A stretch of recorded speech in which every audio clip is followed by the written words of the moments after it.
Қайырлы күн, әріптестер, білім алушылар. Бұрқанымызға дайынсыз ба? Нұқтай берсек бола ма? Дайынбыз. Ага. Жақсы, онда бастайық. Қайырлы күн, құрметті әріптестер. Мына Еуразия ұлттық университетінің 30 жылдығына орай және ғылыми жоба аясында 27 және 30 сәуір аралығында ғылыми семинарлар сериясын ұйымдастырып жатырмыз. Бүгін үшінші күн, яғни 29 сәуір 2006 жылы. Бүгінгі спикеріміз Абдулхаким Бұрханадин Шарафатдинұлы, теология саласы бойынша PhD доктор, Нұр Мүбарак Египет Ислам мәдениет университеті дінтану кафедрасының доценті, дінтанушы. Бүгінгі тақырып орталық Азиядағы дағдарыстардың діни факторы, яғни диабандизм және талибан үстінде деп аталады. Құрметті қатысушылар, сұрақтарыңызды мына зумның төменгі жағында чат бар, соған жазып қоя берсеңіздер болады. Сол жағында сұрақ жауапта спикеріміз Мұрхан мырза жауап береді. Ал Мұрхан мырза, сізге сәттілік, бастай беруіңізге болады. Сұрақты қазақша, орысша қойсаңыздар болады. Бірақ қазір Мұрхан мырзаның өзінің семинардағы жүргізітілі қазақ тілі ғой, иә? Қазақша айтасыз ба? Қазақша. Жақсы, сәттілік болсын. Мұнда бастай берейік. Жақсы, қайырлы күн, құрметті әріптестер, тыңдаушылар. Бүгін мен сіздерге орталық Азиядағы дағдарыстар діни факторы, деобандизм және талибан үлгісі деген тақырыпта ақпарат бергім келіп отыр. Даусым келіп тұр ғой, Асеке? Иә, иә, Даусым иә, дұрыс, бәрін иә, иә, естіп иә. тұрады, жақсы. Жалпы бұл тақырып Қазақстанда кейде талибанды біразымыз білеміз, бірақ мына деобандия тақырыбы енді мамандар арасында белгілі, бірақ көп адамдар бұл жайында біле бермеуі мүмкін. Естіген болуы мүмкін, бірақ біле бермеуі мүмкін. Сондықтан біз бүгін осы өзіміздің жобаның аясында, өзімнің мына презентация аясында диабандизм, талибан мен оның арақатынасы, сосын бұл екеуінің орталық Азияға қатысты қандай қауіптері бар, сын қатерлері бар, осы жайтында сөз қозғайтын боламыз. Жалпы ең бірінші кезекте біз деобандизм не, бұл қандай дүние деген сұраққа тоқталып өткім келеді. Жалпы деобандизм дегеніміз бұл қысқаша айтқанда 19 ғасырдың екінші жартысында Үндістанда кішігірім солтүстігінде Делиден 100 шақырым жерде орналасқан Деобанд деген қала бар. Мінекей сонда құрған 1866 жылы құрылған медресе бар. Соның сол қалашыққа негіздеп берілген атау болып саналады. Деобандизм дейміз, деобандия дейміз. Бұның барлығы бір мағынада болып саналады. Толық аты жөні ол медресенің Дарул Улум Деобанд деп аталады ол медресе. Мінекей осы атаудан шықты. Енді бастап кезде біз бұл мына сіздерге жаңағы Деобанд қаласы көрсетілген картадан. Мына жерде орналасқан. Осы жер солтүстікте орналасқан. Мұсылмандар көп жаңағыдай орналасқан шоғырланған қала болып саналады бұл жерде. Сонымен қатар бұл қалада біз болғанбыз 2022-де суреттеріміз медресе директорымен жолықтық, сол жерде шәкірттермен пікір алмастық деген сияқты. Ол туралы да сурет көрсетіп айтып жатармын. Қазірше мынау көрсеңіздер болады, бұл жерде көбінесе мұсылмандар көп шоғырланған қала болып саналады, Деобанд деген жер. Кішігірім қалашық, ішінде барлығы жағдай. Жастар барлығы аппақ киім киеді, бастарында тақиялар бар, сақалдарымен. Бір келіп киеді, көзге бір қысық көрінеді. Шамалы көкшіл не ақ, 90% ақ киінеді деп айтуға болады. Ол жерде ешқайсының бір біздегінде бір джинсы немесе қарапайым киімдер бізге жаңағы таныс киімдер киіп жүрген көру қиын. Көпшілігі ол жерде жаңағы тақия міндетті түрде үстіне жаңағыдай мұсылманша өздеріне жаңағыдай стиліне сай киімдер киіп жүреді. Өте қызық суреттермен осы Деобанд туралы айтқаннан кейін сіздерге бөлісетін боламын. Деобандия дегеніміз не үшін құрылды? Себебі 19 ғасырдың екінші жартысында құрылды дедік. Себебі бұл құрылуының өзі бұл жайдан жай емес, себебі сіз өздеріңіз білетіндей 19 ғасырдың тіпті 1948 жылға дейін, яғни 1947 жылға дейін Үндістанды Ұлыбритания билеп келді. Ал Үндістанға Ұлыбритания империясы деп айтсақ болады, жаңағы 17-ші ғасырдан бастап кіре бастады, 17-18-де. Ол жерде ол кезде ұлы моғол империясы дейміз, жаңағы бабуrilер деп атаймыз, солар билік құрып жатты, Орта Азиядан кеткен династия. Сол жерге барып Әмір Темірдің ұрпақтары ғой, солар барып билеп тұрған болатын, үлкен империя болды. Неге солтүстігінде мұсылмандар көп? Себебі мұсылмандардың, жаңағы мұсылман мемлекеттердің астаналары көбінесе солтүстікте болды. Мұсылмандар да кейінгі кезде солтүстік, оңтүстік көбінесе мұсылмандар бара қоймады. Ол жерде жаңағы дәстүрлі индуизм, джайнизм діндері өзгеріссіз қалды деп айтуға болады. Енді ағылшындар билеп тұрды, бірақ жаңағы 1850 жылдар, бұл жерде ағылшындар тікелей билеген жоқ 1850 жылдарға дейін. Бұл жерде ағылшындар Ост Индия Үндістан компаниясы болды. Ост Үндістан компаниясы бұл Еуропалық елдердің біразында болған. Мысалға голландиялықтардың да компаниялар болған осындай, я шығысты жаулауға қатысты жаңағыдай сауда саттыққа байланысты үлкен компания. Ол компания деп атау ғана біздің түсініктегі компания емес, себебі олар компания армиясы болды, өздерінің жаңағыдай саясаткер, өздерінің лоббилары. Сонда үлкен бір корпорация, әскери саяси корпорация деп айтуға болады бұл жерде. Ол біздің түсініктегі қазір компания деп айта алмаймыз олар. Мінекей осындай Үндістан East Indian Company дейді. Осы билеп тұрды 1850 жылдар. Өздерінің жаңағыдай әскері болды, жергілікті халықтан, өздерінің үкіметтегі адамдары болды. Былайша айтқанда Үндістанды қолдарына ұстады. Бірақ бұлар жаңағы британ монархына бағынатын. Бірақ 1850 жылдардан бастап королева патшайым Виктория Үндістанның билігін жаңағы ол шығыс Үндістан компаниясын жаңағыдай жойып, Үндістан билігін өзіне алады. Тікелей, яғни Үндістан 1850 жылдар тікелей Ұлыбританияның жаңағыдай отарына, бодан еліне айналады. Міне осы жақта біраз өзгеріс болды. Бұған дейін жаңағы Ост Индия Үндістан компаниясы жергілікті халықтың өміріне қатты тиіспейді. Жаңағы монархтар болды, яғни әлсіз болса да жаңағы айтып отырған ұлы моғол империясы деген өзінің саясатын жүргізіп отырды, әлсіз вассал мемлекет сияқты. Дегенмен осы уақытта мұсылмандарда проблема, дәстүрлі медреселер жабыла бастады, мемлекет уже кімдердің қолына өткендіктен, ағылшындардың оларды қолдаудан жаңағыдай айырылып қалды, былайша айтқанда. Сол себепті жергілікті мұсылман халық үшін бұларға жаңа бір оқу системасы қажет болды. Жаңа оқу системасы, бұл оқу системасына сәйкес жаңағыдай білімді ислам сақтап қалу, мұсылмандарды жаңағыдай ол жерде христиан миссионерлер болды, индуизмнің жаңағыдай насихаттаушылар болды. Мінекей осылардың барлығын тойтарыс беру үшін сол жерде жергілікті халық өздеріне бір медресе, бір діни орталық ашу. Бұған дейін мемлекет оның үстіне 1857 жылы Үндістанда ұлт азаттық күрес деген болады, ең үлкен. Бұл соғыста үндістер жеңіліп қалды, былайша айтқанда британдтардың қол астына толығымен өтті деді. Бұл медресе 1866 жылы сол Деобанд қаласында бірнеше ғалым жиналып, оның ішінде жаңағыдай сол жердің танымал ғалымдары болады. Осылар жиналып Деобанд деген қалада алмұрт ағаш дейді. Ол кейінгі уақытқа дейін болған екен, бірақ кейін ол жерде жаңағыдай ширк деген мақсатта адамдарға табынбасын деп алып тастаған екен. Мінекей сол алмұрт ағашының астында дейді, деректер бойынша 3 адам жиналып сол жерде медресені ашқан екен. Енді бұл медресе бастапқыда әрине бұның тарихына терең тоқталуға қажет жоқ, бірақ мақсат не болды? Мақсат ислам дінін сақтап қалу, ислами ағартушылықты жүргізу,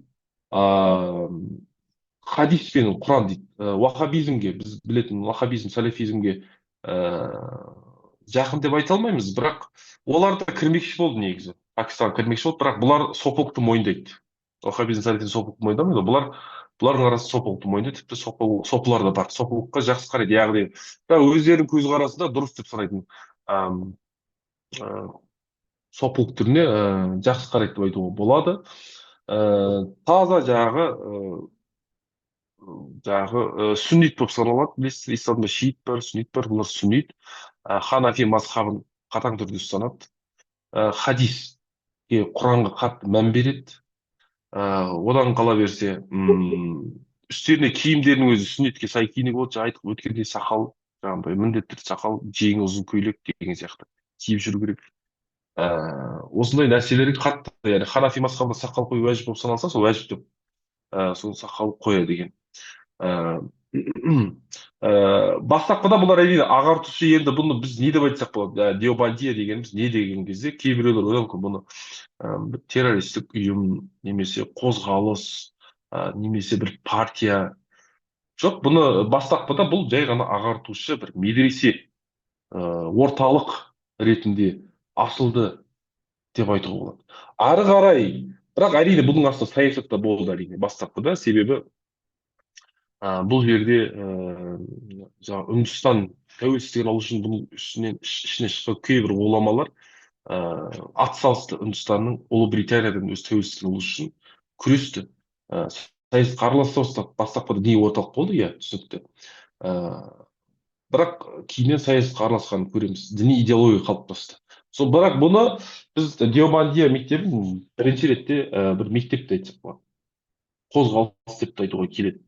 Кейіннен бұл Деобандия медреселерін бітірген кісілер партиялар ашты. Әлі күнге дейін Пәкістанда ол партиялар бар. Ықпалды премьер-министр, президенттерге әсер ететін партиялар бар ол жерде. Бірақ билікте отырған жоқ әрине. Оларды жаңағы деобандиялықтар деп айтады, бөлек бір өздерінің тобы бар, медреселері бар. Былайша айтқанда қазіргі таңда тек медресе, мектеп деп айта алмаймыз, үлкен қозғалыс, идеология несі. Бұлардың енді қазір қауіп қатер туралы тағы айтып өтірміз, иә.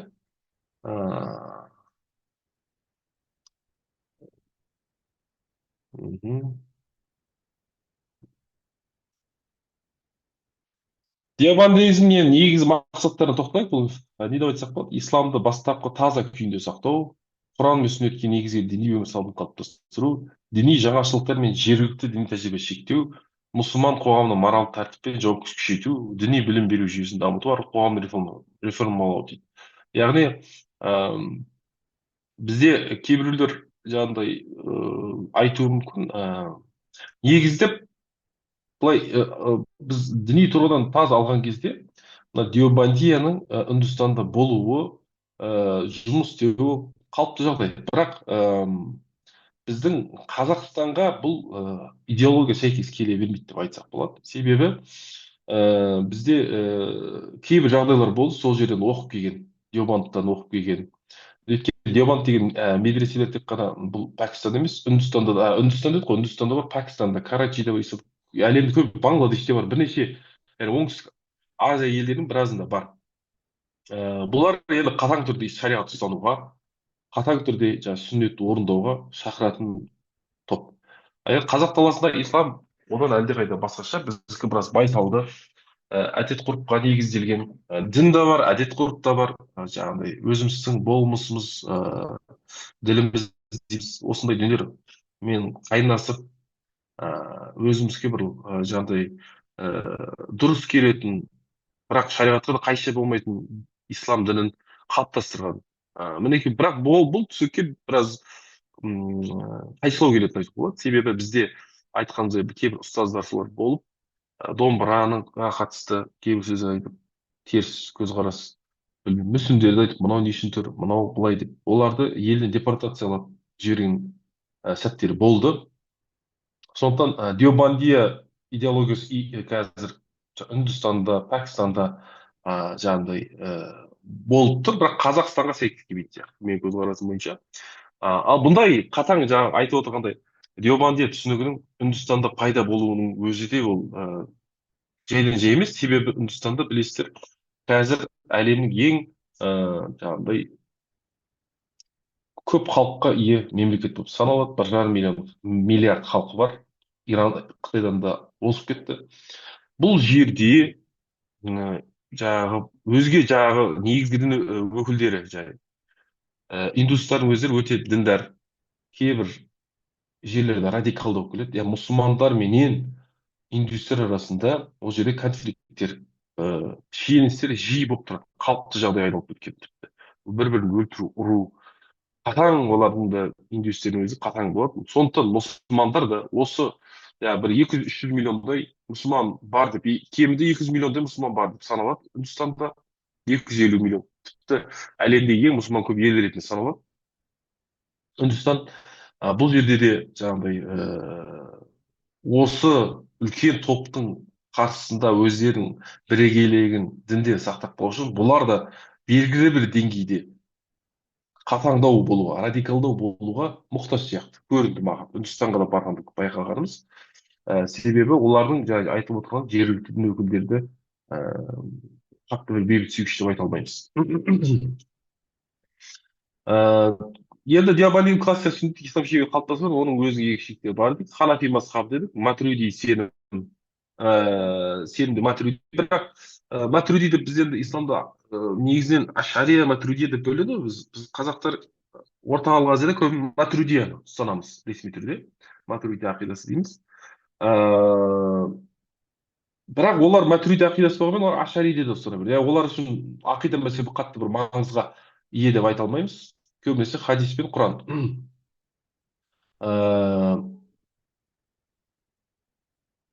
Бұлардың жаңағы теологиясына келетін болсақ, жаңағы теологиясында да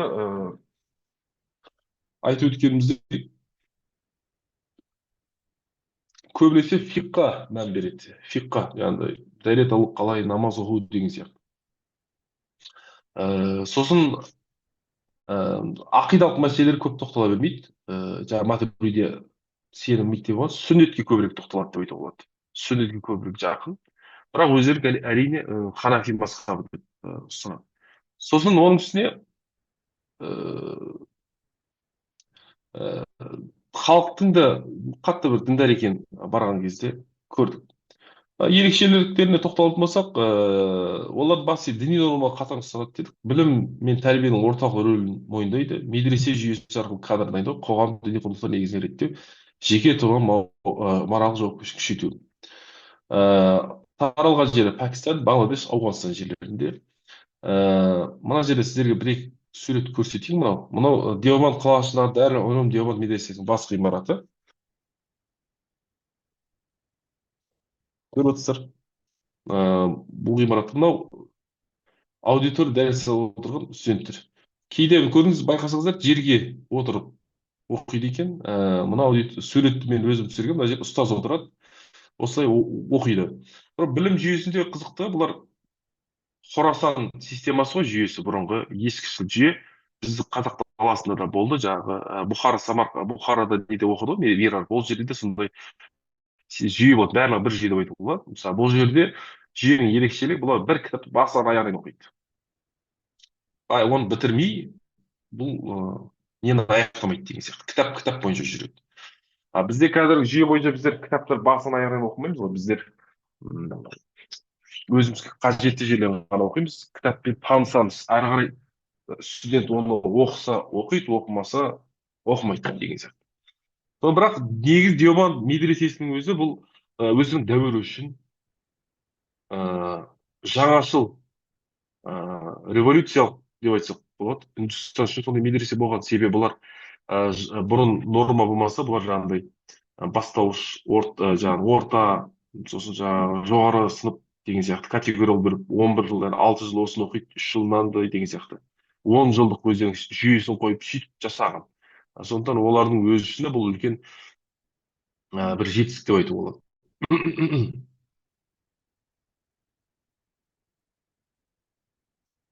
Сонымен қатар, мына жерде қарасаңыздар, мына ортада отырған кісі, біз әріптесіміз Асқар Аққан мырзамен барғанда, мына кісі ортада отырған кісі ақсақалды кісі. Бұл сол Деобанд медресесінің директоры екен.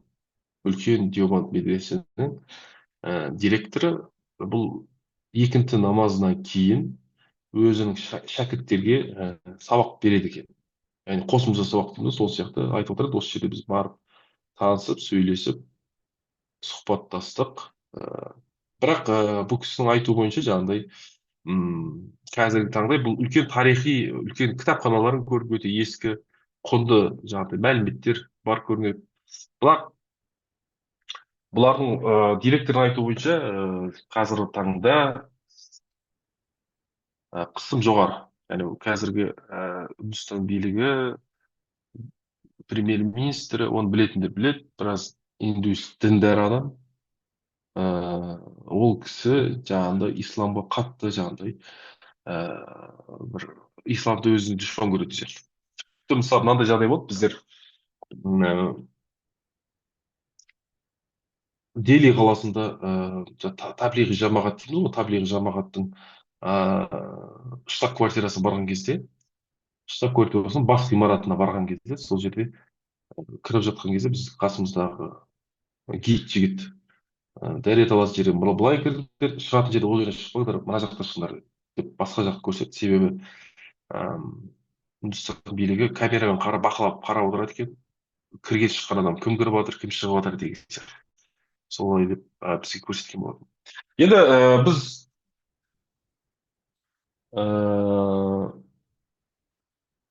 Деобандиядан бірнеше бағыттар бөлініп өткен еді. Бұның ішінде таблиғи жамағат та бар. Таблиғи жамағаттың бізде 2012 жылдан бастап тыйым салынған Қазақстанда территориясында таблиғи жамағат қозғалысы діни бағыты.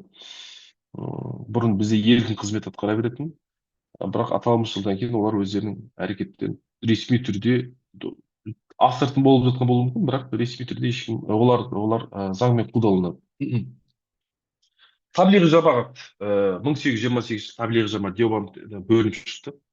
Олардың негізгі идеологиясы, негізгі идеялар айтты, біз ислам білімдерін медресемен шектеп қоймай, оны медресенің тысына шығарайық деді. Мінекей сондықтан бастап олар біздің нелерімізге Яхова куәгерлер дейміз ғой, есік аралап уағыздап сөйтіп жүреді ғой кітаптарда. Исламның Яхова куәгерлері тырнақша деп айтуға болады, себебі олар да сондай көшеде жүріп адамдарға кәлима шахадатын айтып, үйлерге барып, үй аралап, өздері нормалар барысында орындайтын. Исламды дінді солай таратуды көздейді. Яғни отырмайды. 40 күнге шығу, 120 күнге шығу деген сияқты сондай өздерінің догмалары бар деп айтуға болады. Таблиғи жамағат. Одан бөлек жаңағындай, енді менің тақырыбымда көріп тұрғаныңыздай, екінші бір қозғалыс, бұл жұмсақ күшті таблиғи жамағаты дипломатиялық, діни миссионерлік бір күш деп айтуға болады. Одан бөлек Деобандиядан тақырыпта да көрсек, Деобандия Талибан. Біреулер ойлауы мүмкін, бұның арасында қандай байланыс бар? Неге Деобандия Талибан, Деобандия Талибан қайды? Бұл екеуінің арасында тікелей байланыс бар. Себебі Талибан да Деобандиядан бөлініп шыққан дейміз бе, немесе қатты Деобандияның ықпалыменен, идеологиялық негіздемесіменен құрылған және Деобандиялық партиялардың саяси қолдауыменен құрылған қозғалыс болып саналады Талибан. Енді сол себепті бізге Талибан көбірек танысырақ, себебі саяси күш. Енді Талибанды туралы айтатын болсақ, бұл Талибан 1990 жылдар дейміз, 1994, нақтырақ айтқанда 1994 жылдың соңында, желтоқсан айларында құрылған ұйым болып саналады. Неге Талибан құрылды? Себебі ол жерде ауғанстанда бірінші билік вакуум болды, уже орталық билік қалмады, әлсіреп кетті. Саяси вакуум, бостық болғандықтан Талибан шықты. Яғни Талибан ол кезде халық соғыстан шаршаған, биліктен шаршаған, тыныштық керек болды, әділдік керек болды. Сондықтан істеді, Талибан соны ұсынып шыққан екен. Кейбір деректер бойынша талиб деген сөзге тоқталайық бірінші. Талиб деген неге Талибан деп атады? Талиб деген сөз, бұл араб тілінде талиб деген сөз бар. Яғни студент, шәкірт, білім алушы деген мағыналар келеді. Неге? Себебі Талибан негізін құрушылардың да және алғашқы олардың жаңағыдай армиясын өзегі құрағандар Деобандия медреселерінің түлектері болып саналатын. Себебі 1980 жылдар Ауғанстан соғыс совет күштері Ауғанстанға кіріп соғыс басталған кезде Ауғанстан азаматтарының біразы босқындар Пәкістанға қарай кетті. Сол шекарада жүздеген емес мыңдаған деобандиялық медреселер болды. Ол осы медреселерде болашақ Талибан негізін қалайтын балалар, жасөспірімдер сол жерде оқыды медреселерде. Ол медреселерде оларға исламның деобандияның қатаң түрін, діни догмаларын үйретті деуге болады. Ол жерде ешқандай қыздар болған жоқ, әйелдер болған жоқ. Тек ұл балалар, яғни олардың білген тек шариғат және күш. Шариғат пен күш көргендері осы болды. Сондықтан олардың көпшілігі жаңағы қайтып келді 90-шы жылдар. Сосын өздерін құрады деуге болады. Тіпті Талибанның негізін қалаушы Мулла Омар деген кісі, оның өзі де жаңағы Пәкістанға барып оқып келген, білім алған, бірақ нақты медресе бітіреді, бітірмеді, оны белгісіз, бірақ сонда оқып келген адам. Кандагарлық адамдар. Жалпы Талибан негізін кандагарлықтар құрайды. Кандагар олардың бейресми астанасы. Тіпті қазірдің өзінде де олардың негізгі өкілдері, жаңағы әмірлері Ахунзада, Хайбатулла Ахунзада да Кандагарда отырады, Кандагар қаласында. Неге? Себебі Талибан бір жағынан тек қана діни емес, бұл діни, қалай десек, ұлттық партия қозғалысы дейді ғой. Себебі олар паштун саясатын жүргізеді. Пуштун деп айтады бізде. Олар негізі паштун дейді. Паштун ұлтшылдығын жүргізеді кәдімгідей. Вот солардың несі. Себебі Ауғанстан өздеріңіз білетіндер, енді мына жерде мен сіздерге көрсетсем, мысалы, өте күрделі жер. Қараңыздар, картаға қарасаңыздар көресіздер. Мына жасыл жерлер паштундердің негізгі орналасқан жерлер. Мына Кандагар көрдіңіз ба? Жасылдың қақ ортасында орналасқан. Соның ол тәжік бар, хазара дейміз, көп жерлер, өзбек, түрікмен, түркі халықтары өмір сүреді. Тәжіктер бар, мінекей көрдіңіздер ма? Бұл бір лоскутный одеяло деп айтады ғой орыстар. Сондай сияқты ел, яғни белгілі бір қуатты бір монолитный мемлекет емес, былайша айтқанда. Бір ұлттан құралған Жапония немесе белгілі деңгей Моңғолия сияқты көп монолитный мемлекеттер. Паштундардың өзі қазіргі таңда 40%-ді құрайды. Ауғанстанның өзбектер, өзбек ұлтының өкілдері, олар да бір 30%-ын құруы мүмкін. Тәжіктер мен өзбектер қосылып, тәжіктер бірінші, бұл жерде бізде паштундер тұрады, ұлт жағы көп жағы. Екінші тәжіктер, үш өзбектер, сосын түркмендер тұрады, көрсеңіздер. Мінекей осы ұлт, өзбек пен тәжік қосылған кезде сан жағынан 40 миллион, яғни паштуннен асып кетпесе, одан аз болмайды бұлар қосылған кезде.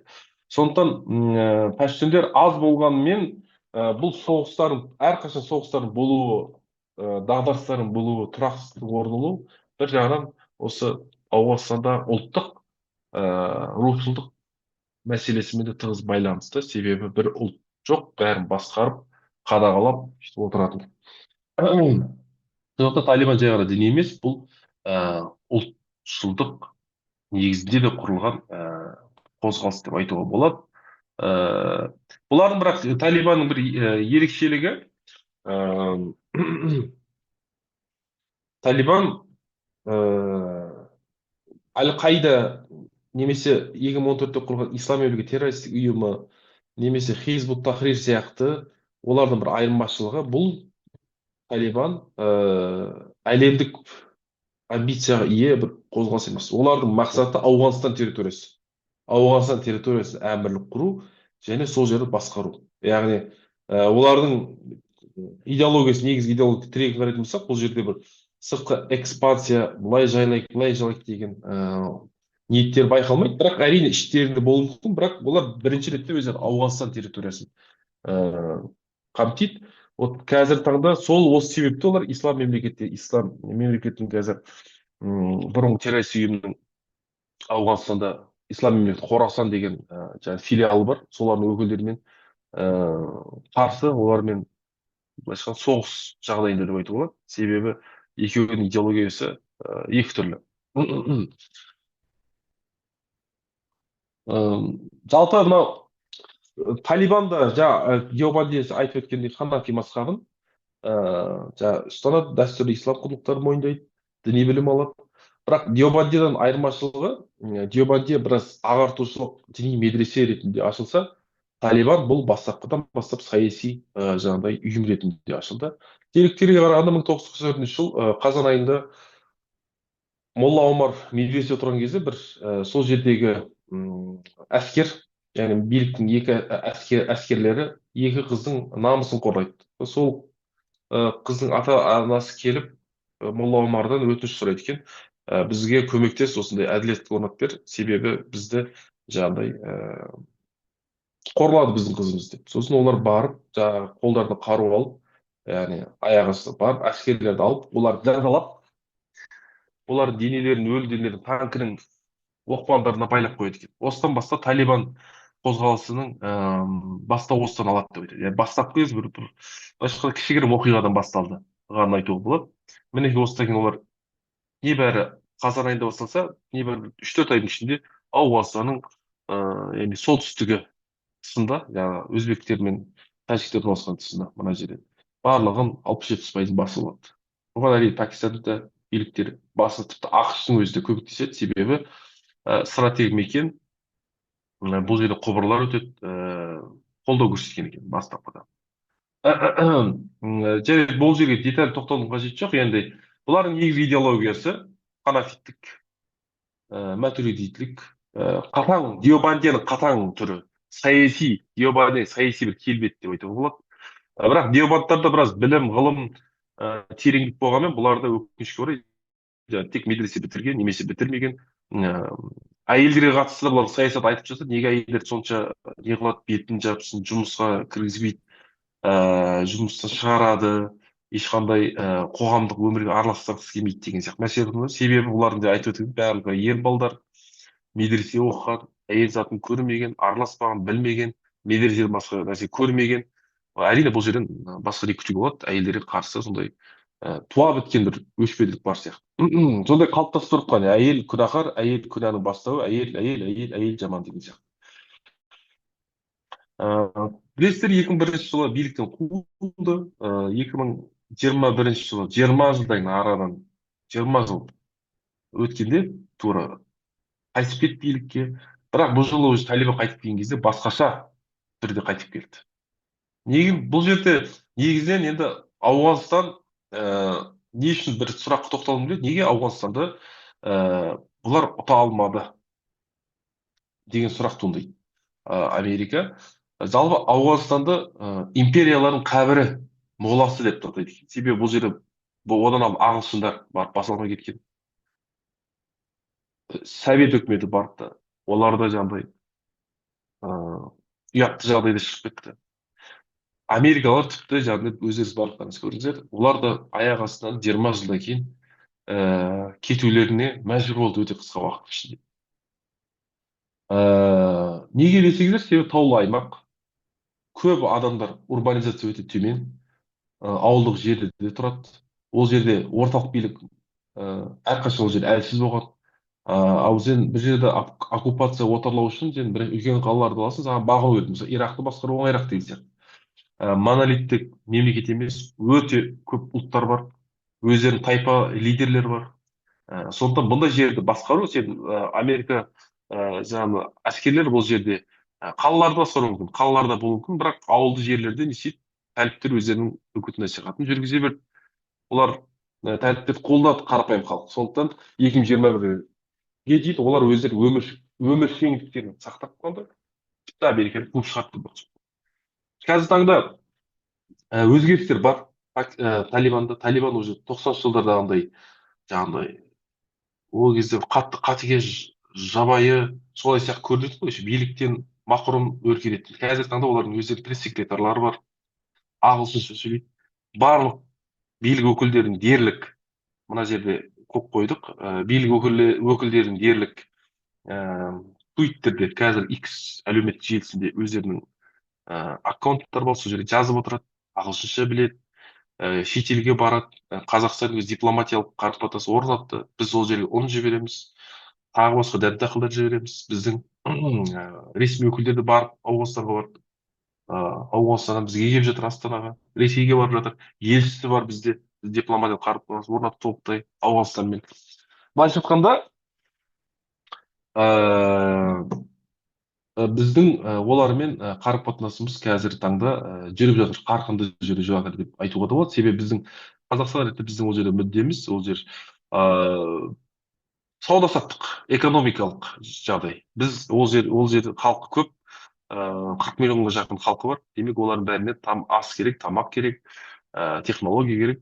Ә, бұл нәрсені біз барынша не істеуіміз керек, өзіміздің мүмкіндіктерін пайдалап бұл жерден ә, пайдалы қылу мүмкіндігін қолданып жатыр. Енді бұл мына көріп тұрғандарыңыздай Ауғанстанның негізі Талибанның, осыны айтқандай мен қорытынды бөліміне өтейін. Ә,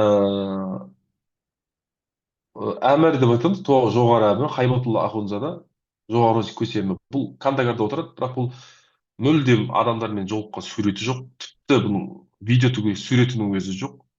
Ә, адамдармен кездесе бермейді. Тек өзінің жаңағы көмекшілері арқылы елді басқарып отыр. Қарап отырсаңыздар, Мұхаммед Хасан Ахунд дейді, премьер-министр. Олар Кабулде отырады, осылар көмекшілермен басқарып отырады. Қорғаныс министрліктері бар. Мына қарап отырсаңыздар, Сиражудин Хаққани деген көріп отырсыздар, Мұхаммед Яқуб, бұлардың барлығы жаңағы Деван медресесінің өкіл түлектері болып саналады. Хаққанилердің өзінің Пәкістанда Дарул Улум Хаққани медреселер желісі бар. Бұл да Девандтан негізделген. Мыналардың мына жақта тұрған министрлердің көпшілігі Деванд медреселерін бітірген кісілер, тұлғалар. Сондықтан жаңа мен айтуым мүмкін, 90-шы жылдардың өзінде де мына солтүстік альянс дейміз ғой, Абдурашид Достым, тағы Масуд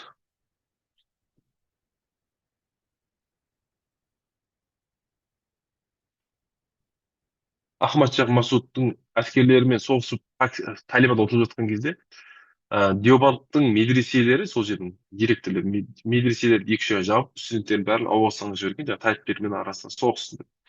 Сондықтан өте тығыз байланыс бар.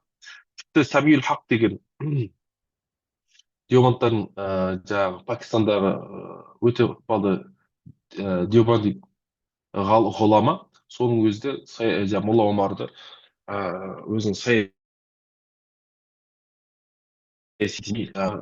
несін Ақ Батыр беріп отырған екен. Енді бұл мәселе бәрін қозғағаннан кейін бізге не қауіп төнеді деген сұрақ туындайды. Бұл қандай конфликттер болуы мүмкін бізге Деобандиямен және Талибанмен. Біріншіден айтып өткендей, Деобандия түсінігі бізге өте жаңағыдай Қазақстан үшін сәйкес келмейтін, бізге лайық келмейтін бір идеологиялық бағыт деп айтуға болады. Бізге тікелей Талибан мен Деобандида тікелей дәл қазір уақытта бір қауіп төніп тұрған жоқ. Оны ашық айту керек. Бұл екеуінің қауіптері бізге жанама түрде деп айтуға болады. Жанама түрде келеді. Себебі біз ойлаймыз, Ауғанстан бір алыс жер сияқты елестейді, бірақ егер картаны ашып қарасаңыздар, біздің Сарыағаш ауданымыздан Ауғанстан территориясына дейін жол 400 шақырым. 400 шақырым. Тікелей бір 300 шақырым болуы мүмкін. А былай тас жолменен Өзбекстандарға дейін, Өзбекстан бар арамызда. Өзбекстан арқылы 400 шақырым. 400 шақырым өте жақын жер.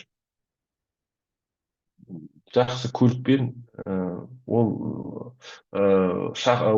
қашықтықта жаңағыдай 3-4 сағатта немесе 5-6 сағатта жарайды. Әскері бар басқасы бір күнде өтіп шығуға, ол өте жақын қашықтық санауға болады.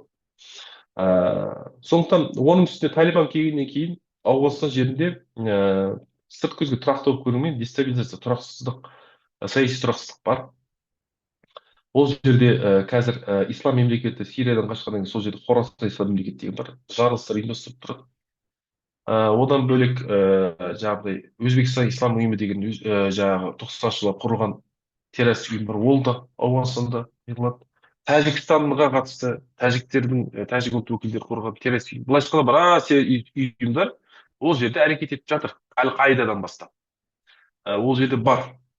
Ұйықтап жатқан ұялар дейді ғой, бар. Топтар, террорист ұйымдар бар.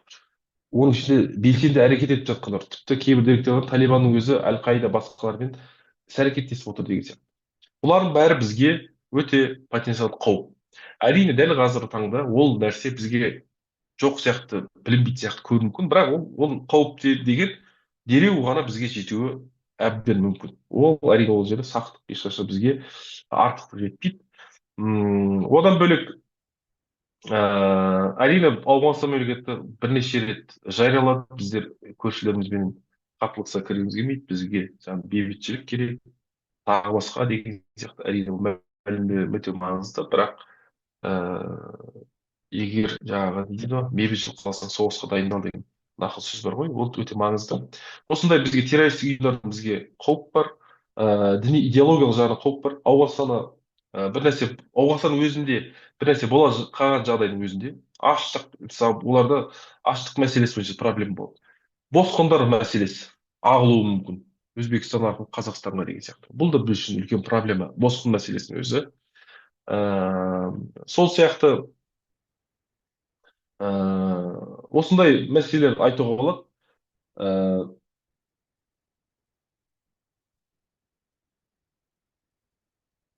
біз біздегі жүрген ә, топтар да бар. Діни топтардың өзі ауғанстаннан жаңағыдай әсер алуы мүмкін.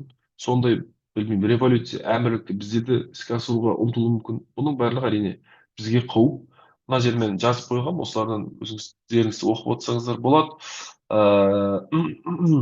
Себебі қазір байқасақ, экстремизм, радикализм өзі уақыттың жағдаяттарына қарай адаптациядан өтіп жатыр, бейімделіп жатыр. Әлеуметтік желі өте жақсы қолданылады, интернет қолданады. Бұның өзі біздегі әлеуметтік желіде отырған азаматтарымыз өте потенциалды қауіп, рекрут табу үшін, иә. Оның үстіне Ауғанстан, жаңа айтып өткендей, бізге өте алыс болып көрінген, бізге өте жақын. Мәдени бізде байланыстар бар, діни, олар да сүннит, біз де сүннитпіз. Оларда да бізде түркі халықтары бар, біз де түркі халықтарына жатамыз деген сияқты. Ойлау жүйеміз біраз жақындық бар, сондықтан оны алыс деп санауға мүлдем жаңағыдай көңіл бөлмей қоюға болмайтын тақырып емес. Бұл жерге де біз көңіл бөлуіміз керек, Ауғанстан мәселесіне де. Себебі кейбір мысалы жаңағы таблиғи жамағат деген сияқты ұйымдар біздің кейбір көрші мемлекеттерде де өте ықпалды. Оны біз өзіміз барған кезде де көрдік. Таблиғи жамағат өте жанымызда тұрған неде. Тіпті мен ойлап қалдым, Орта Азияда бір ислами халифат революция болатын болса, мүмкін сол жерден басталатын шығар деген сияқты. Сондықтан бұл нәрселердің барлығы аяқ астынан болатын дүниелер. Бұл жер мәселелерде сақтық, айтып өткенде артық дейді. Осы мен айтпақ болған мәселелерім осы, құрметті әріптестер. Басқа қысқа нұсқа нақты айтуға тырыстым. Пайдалы болған шығар деген үміттемін. Рахмет, Орхан мырза. Өте мазмұнды семинар болды деп ойлаймын. Тыңдармандар да, семинарға қатысушылар да солай деп ойлаймын. Сұрақтарыңыз болса, камера, микрофондарыңызды қосып сұрақ қоюға болады. Семинар спикер болмаса жазсаңыздар болады.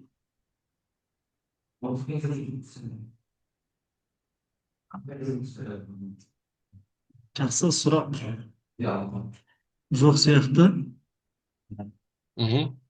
Неге бұны осы жазып жатыр ғой деп қалай айтаймыз. Осы жаңағы 27-28 бүгінгі өткен семинардың барлығы запись жасалып отыр. Ол запистің бәрін ертең YouTube каналымыз бар. Сол кафедраның сол каналға монтаждап саламыз. Сол жерден егер кейін қайтада көретін болсаңыздар да, біреуге ұсынатын болсаңыздар да, сол YouTube ссылкадан алып көрсеңіздер болады. Сол ғылыми семинарды сол жаңағы ертеңге де қолдану үшін арнайы Zoom форматында жасап, видео түрінде сақтап қоюды жоспарлағанбыз. Солай жасауға жатырмыз. Сұрақ жазды. Сұрақ жазыпты маған. Сөйлемейсіздер ме дейді. Көптеген діни ағымдан таралу себебі неде дейді. Қай жерде, Қазақстанда ма? Қазақстанда көптеген діни ағымдан таралуы, біз 90-шы жылдарға дейін білесіздер, бізде коммунистік режим болды, одан кейін тәуелсіздік алып, бізде діни сенім бостандығы жайында 1997 жылы заң қабылдады. Одан кейін рухани вакуум болғандықтан әрине түрлі жан жақтан бізге діни селдер кіре бастады. Салафизм да бар, ваххабизм да бар, сопылықтың түрлі түрлі теріс ағымдар кіре бастады. былайша айтқанда біз бастапқыда бізде енді алғашында экономика, сосын идеология дедік қой. Ә, идеологияны біраз жіберіп қойдық байқамай. Мән бермедік. Қарын тойдырды ойлап кеттік деп айтсақ болады, қарапайым тілмен айтқанда. 2010 жылдардан кейін барып біз идеология мән бере бастадық. Идеология болғанда мен діни идеологияны айтып отырмын. Заңдар қабылданды, тыйым салынатын тыйым салынды, жаңағыдай дін істер комитеті күшейтілді, мамандар тартылды, гранттар бөлінді, жаңағы нұрмұбарак университетіне мамандар дайындау үшін. Былайша айтқанда діни біз өзіміздің саясатымыз кеш болға алғандықтан оған дейін бізде діни ағым таралып кетті. Бірақ діни ағымдар таралғанмен онымен де күрес жүріп жатыр. Қарсы әрекеттер жүріп жатыр. Бір үлкен проблема бар деп айта алмаймыз 10 жылға бұрынға қарағанда. Сондықтан енді діни ағымдар барлық мемлекеттерде болады, бізде де бар. Бірақ бұл нәрселердің барлығы менің ойымша діни бізде мектептерде қазір дінтану деген сабақ өтіледі. Бірақ бұл сабақ көбінесе таңдамалы сабақ, бұны көбісі өте бермейді. Мектепте діни білімді күшейту керек деп ойлаймын. Дінге қатысты ақпараттың өте күшейту керек. Исламның қайсысы дұрыс, немесе христиандықтың деген сияқты. Дінтану сабағы жаңағыдай міндетті сабаққа айналса, ол кейін ол бала ол дінтану сабағы мақсаты намаз оқыту, ғибадат қарту емес. Өйткені діни ақпарат өте маңызды. Дін деген нәрсе жалпы адамның өмірі өте маңызды рөл ойнайтын факт құбылыстардың бірі. Адамды рухани қажеттілік бар ғой, сондықтан мектептен бастап жақсы діни сауат ақпарат беру керек деп ойлаймын. Діни сауатты арттыру үшін не істеу керек дейді. Сауат қай жерде арттыру үшін? Діни сауатты арттыру үшін мен мектептен бастау керек деп ойлаймын. Мектепте ресми түрде сауатты мамандар, дипломы бар мамандар, дайындалған мамандар берсе, сол жақсы база болады деп ойлаймын. Ваххабизм діни ағымнан қандай қауіп бар? Ваххабистер деп кімдер айтамыз? Ваххабизм діни ағымнан қандай қауіп бар? Ваххабизм енді білесіздер ғой, Мұхаммед бин Абдул Вахаб деген 18 ғасырда Сауд Арабияда негіз қаланды. Сол ғұлама әрі өзі бір саяси тұлға болды. Мазһабтарды мойындамайды, өте пассионарлық күш, хадис пен құран дейді. Yani былайша айтқанда ваххабизм қандай қауіп бар? Ваххабизм қарапайым сөз айтқанда біздің қалыптасқан дәстүрлі ислам бар ғой біз қазақ даласында. Оны ваххабизм қарсы оған. Біздің жасап жүрген жаңағы әдет ғұрыптарымыз, нелерімізге қарсы. Сондықтан бұл бізге мүлдем сай келмейтін бағыт деп айтуға болады. Ваххабистерді кімдерді айтамыз? Олар ваххабистер мен ваххабистпін деп айтпайды ғой. Оның белгілері болады. Намазда белгісі болуы мүмкін. Сөйлеген кезде біздің қалыптасқан дәстүр түсініктерімізді жоққа шығару мүмкін. Анауың ширк, мынауың дұрыс емес, анау шариғат қайсы келеді деген сияқты түрлі өзінің сөзінен ақ түсінігінен белгілі болды нәрсе. Талибан саясаты қандай идеология болды? Сосын неге олар бірінші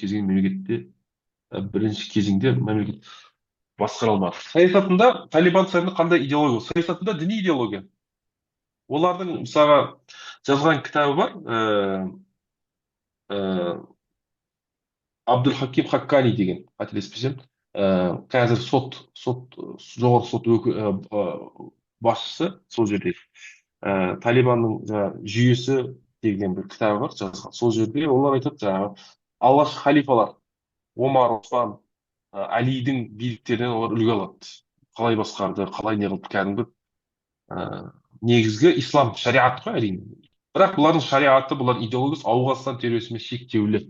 Сыртқы экспансияға ондай нәрсені көрмейміз. Бірақ жихадты қолдайды, бірақ байқап сөйлейді. Экспансия күштері жоқ олардың әлі. Әлі бұлар бірінші этапта өздерінің мемлекеттерін құрып алуды көздеп отыр. Бірінші кезеңде неге басқармады? Себебі тәжірибелер болмады. Олар медреседен бірден мемлекетті шығып кеткен. Тәжірибе болмады, мамандары болмады. Оның үстіне олар басқарып жүре береді, олар жаңағы Аль-Қаидаға орын берді. Осама бен Ладенге берді. Сосын ары қарай білесіздер не болған? ақш бомбалады, сосын биліктерінен айырылды. Енді олар биліктерінен өздері айырылып қалған жоқ, сыртқы күштің арқасында айырылып қалды. Көп этносты мемлекетте дін біріктіруші фактор бола ала ма дейді. Әрине бола алады. Көп этнос дін біріктіруші фактор да болады, бөлуші фактор да бола алады. Сіздер білесіздер, Үндістан менен Иран, Үндістан мен кешіресіз, Үндістан мен Пакистан бұрын бір мемлекет, бір ұлт. Бірақ біреуі ислам болды, біреуі индуизм қолдады. Сондықтан 1948 жылы, 47 жыл бұрын екі мемлекет, Пәкістан деген не мағынаны білдіреді? Пәк, таза дін деген, сондай елміз деген мағынаны білдіреді ғой. Сосын бөліп кетті. Сондықтан дін деген, дін кейде қосады. Біздер қазір 2 миллиард мұсылман бар, үммет деп айтамыз. Бауырым деп сөйлейміз. Бір арабты көрсек те, бір африкалықты мұсылман болса, ол айтып жоқ, біз бауырым деп айтамыз. Сондықтан дін мен ұлт деген өте күшті идеологиялық факторлар. Ол кімге қайсысы маңызды, сол адам алады. Біреуге үшін ұлт маңызды, біреу үшін дін маңызды болуы мүмкін. Сондықтан әрине ол жаңағыдай біріктіргіш фактор болуы мүмкін.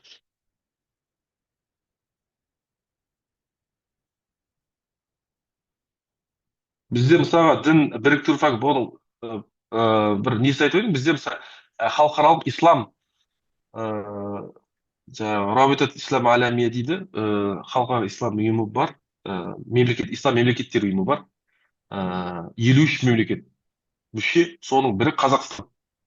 Оның жиындары болып тұрады, ол же біздің ресми өкіліміз де бар. Сондықтан неге біріктірмейді? Яғни 53 мемлекетті ресми түрде біріктіріп отыр деген. Бізде өзімізде мұсылман мемлекет ретінде біздің өкілдігіміз бар, президентіміз қатысып тұрады. Енді қатты бір саяси күшті ұйым деп айта алмаймыз, бірақ бар яғни ондай.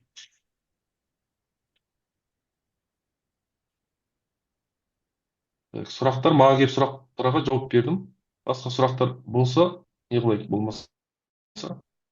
Орхан мырза, менде бір сұрақ. Жаңағы диабадизм және талибан Қазақстанға қатты ықпалы болмауы мүмкін дедіңіз ғой, зияны немесе конфликттік жағдай тудырмауы мүмкін дедіңіз. Ал Қырғызстанның мысалында немесе Өзбекстанның мысалында, Тәжікстан мысалында ойыңыз қандай?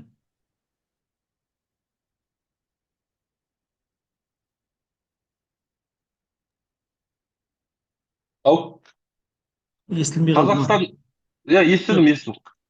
Қазақстанға ықпалы, себебі біз тікелей оның көршісі емеспіз ғой. Тікелей Иә, ол түсінікті. көршісі болмағандықтан бізге қаупі шамал аздау, жанама түрде деп айтып отырмыз. Ал енді жаңағы Өзбекстан мен Тәжікстан алғанда оларға қаупі біраз жоғары деп айтуға болады. Себебі 90-шы жылдар Өзбекстан ислам ұйымы деген болды. Солардың өкілдері Ауғанстанға кетіп қалды. Сол жерден басқарып отырды. Ташкентте жарылыстар болды. Террористік акттер ұйымдастырды. Тіпті мына билік 2021 билікке келгеннен кейін Талибанда ракеталар ұшты. Талибандар аттанып кетіп отыр, ислам мемлекеттік ұйым, Хорас аттық дейді. Өзбекстан Тирбизден қаласы түсті. Адамдар жарақаттанған шығар, бірақ өлім болған жоқ ондай. Бірақ кішігірім инциденттер болды. Бұл мәселе Тәжікстанға да қатысты. Мысалы Тәжікстан мен шекараға Ауғанстан, Тәжікстан Тахрики Талибан Тәжікстан деген ұйым бар. Бұл да Тәжікстанға исламистік ұйым. Олар да жаңағы шекараға қойып қойған еді, талибтердің өздері сол нені. Талибтердің Тәжікстанның шекарасына шоғырланған, орналасқан. Ол да Тәжікстанға өте қауіп, үлкен қауіп. Сондықтан оларға қаупі әлдеқайда жоғары деп айтуға болады. Тәжікстан өзбекке, Түркменстанға да өте жоғары деп айтуға болады әбден. Бірақ бізде айтып отырғанымыздай, бізге де алыс емес болмаса. Жақсы, сұрақтардың бәріне жауап беруіңізге рахмет. Енді қорытындыласақ болады деп ойлаймын. Бүгінгі семинар үшін, бүгінгі сұрақ жауап үшін сізге бірімізге көп рахмет. Құрметті әріптестер, құрметті семинарға қатысушылар, бұл семинарымыз ертең де жалғасады. Ертең 30 сәуір сағат 15:00-де енді бір сабақта жалпы конфликтологиялық тұрғыдан қарастырдық. Кешегі сабағымызда медиациялық тұрғыдан қарадық, дін тұрғысынан факторынан. Келесі ертеңгі сабағымыз, яғни саясаттанулық тұрғыдан қараймыз, яғни мемлекет және азаматтық қоғам конфликті басқару модельдері деген тақырыпта біздің әріптесіміз саясаттану мамандығы бойынша философия докторы Нұркен Айтымбетов Алматыдағы философия, дінтану және саясаттану институтының жетекші ғылыми қызметкері, қауымдастырған профессор. Ертең 15:00-де шығады семинарға. Ертеңгі семинарға қатысуға бәрімізді шақырамыз. Бүгінгі қатысып қолдағандарың үшін үлкен рахметімізді, ризашылығымызды айтамыз. Жақсы, сау болыңыздар. Көп рахмет, сау болыңыздар. Жақсы, рахмет аға. Сау болыңыздар. Рахмет, сау болыңыздар.